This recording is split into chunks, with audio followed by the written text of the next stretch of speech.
Voice, आज की आवाज। तमाम मुद्दों के साथ ही कांग्रेस ने यहां पर किसानों की फसल के सही दाम और सही मुद्दों को लेकर भाजपा पर हमलावर हुई है। कांग्रेस के राष्ट्रीय प्रवक्ता चरण सिंह आज इंदौर में थे, जहां पर उन्होंने केंद्र सरकार को किसान विरोधी सरकार बताया और कहा कि भाजपा ने किसानों के साथ जमकर ठगी की है। वहीं पर कांग्रेस के जो राष्ट्रीय प्रवक्ता है चरण सिंह, उन्होंने कहा कि प्रदेश में बड़ी जीत उनकी होने वाली है। कांग्रेस पार्टी की भाजपा को अब हम जवाब देने वाले हैं। मालवा निमाड़ के आदिवासी क्षेत्र में आदिवासी बाहुल्य 22 सीटों से कुल 62 से अधिक सीटों पर चरण सिंह ने यहां पर करीब 40 से अधिक सीट आने की बात कही है। देखिए, जिस तरह से 18 वर्षों में हमने देखा है कि शिवराज सरकार ने लगातार किसानों को ठगा है, महिलाओं को ठगा है, युवाओं को ठगा है, गरीब को ठगा है, यानी ऐसा कोई सगा नहीं जिसे शिवराज ने ठगा नहीं। मैं इन्हें शिवराज नहीं ठगराज कहूँगा। तो ठगराज महाराज ने जिस तरह से किसानों के साथ छल कपट किया है, धोखाधड़ी की है, यानी ये जानते हुए कि जो केंद्र सरकार ने समर्थन मूल्य अनाउंस किया है राबी का, वो इन्होंने जो पेशकश की थी केंद्र सरकार को उससे कम है। ये जानते हुए भी इन्होंने नरेंद्र मोदी जी के इस जारी किए हुए समर्थन मूल्य का स्वागत किया है, जबकि उनको पता है कि किसानों की लागत ज़्यादा है। लागत ज़्यादा होने के बाद में उनको नुकसान होता है। केंद्र सरकार उतना अनाज खरीदती नहीं है जितना उत्पादन होता है, वो भी किसान को नुकसान होता है। किसानों के लिए जो बीज है, जो यूरिया है या और जो औजार है, सभी चीज़ों पर, सभी वस्तुओं पर जीएसटी लग गया है। यानी किसानों की जो लागत है वो बढ़ गई है, 25,000 रुपये प्रति एकड़ हो गई है। और उनको आप अगर सम्मान निधि मात्र 6,000 रुपये प्रति वर्ष का देते हैं तो वो ऊंट के मुंह में जीरे जैसा है। तो भारतीय जनता पार्टी और शिवराज चौहान, नरेंद्र मोदी ये किसानों को ठगे नहीं। उनका समर्थन मूल्य जो स्वामीनाथन कमीशन ने जिस तरह से कहा था C2 प्लस 50%, वो देना चाहिए। ये हमारी मांग है और हमने हमारे वचन पत्र में भी कहा है कि कांग्रेस पार्टी सत्ता में आई तो गेहूँ जो है वो 2500 और धान जो है वो 2600 रुपये में हम खरीदेंगे और धीरे धीरे हम इसको 3,000 तक ले जाएंगे।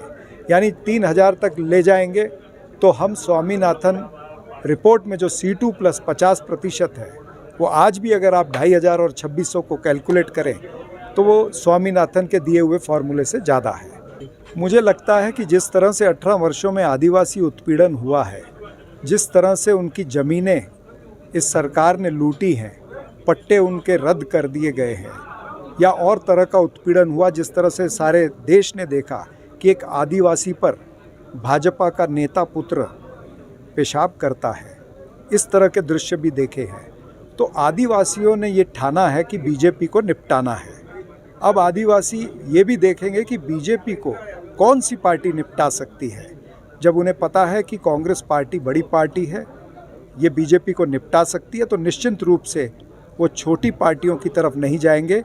वो कांग्रेस पार्टी के जो हमारे उम्मीदवार हैं उनको वोट देंगे, क्योंकि बीजेपी को निपटाना है।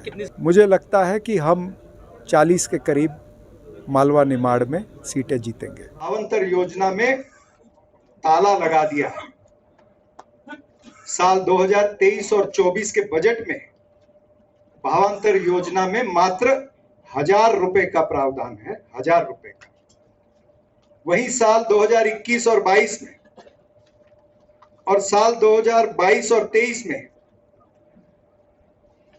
एक फूटी कौड़ी भी इस योजना में खर्च नहीं की है।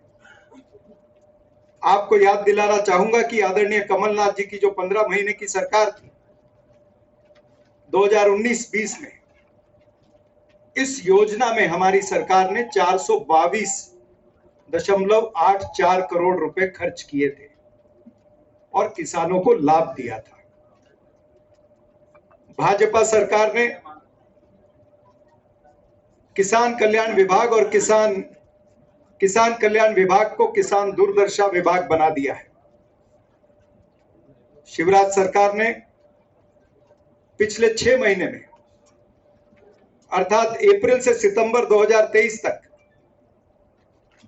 किसान कल्याण विभाग की जो 23 केंद्रीय प्रायोजित योजनाएं हैं उसमें से 19 योजनाओं में पैसा खर्च नहीं किया है, जैसे कि कृषि विकास योजना, सॉइल हेल्थ कार्ड, प्रधानमंत्री कृषि सिंचाई योजना, ट्रैक्टर एवं कृषि उपकरणों पर अनुदान इत्यादि ऐसी तमाम सारी योजनाओं पर इन्होंने पैसा ही खर्च नहीं किया है।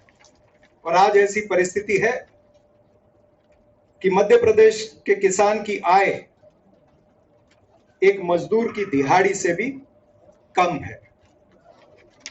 यहां से देश के कृषि मंत्री भी विधानसभा का चुनाव लड़ रहे हैं, आदरणीय नरेंद्र सिंह तोमर साहब। और आदरणीय नरेंद्र सिंह तोमर साहब ने पार्लियामेंट के अंदर सवाल पूछने पे जो उत्तर दिया है उसमें यह बताया गया है कि किसानों की आमदनी जो है वो साल दर साल कम हो रही है। किसानों की आमदनी साल 2015-16 में 9,740 रुपए थी प्रति माह, वो घटकर 8,339 प्रति माह हो गई है। यानी अगर आंकड़े देखे जाएं तो 2,277 रुपए प्रतिदिन प्रति किसान परिवार को मिलता है। इसका मतलब 5 सदस्यों के किसान परिवार में आय है 55 रुपए प्रति सदस्य प्रतिदिन। इसीलिए शिवराज सरकार के चलते 18 वर्षों में 20,479 किसानों ने आत्महत्या की।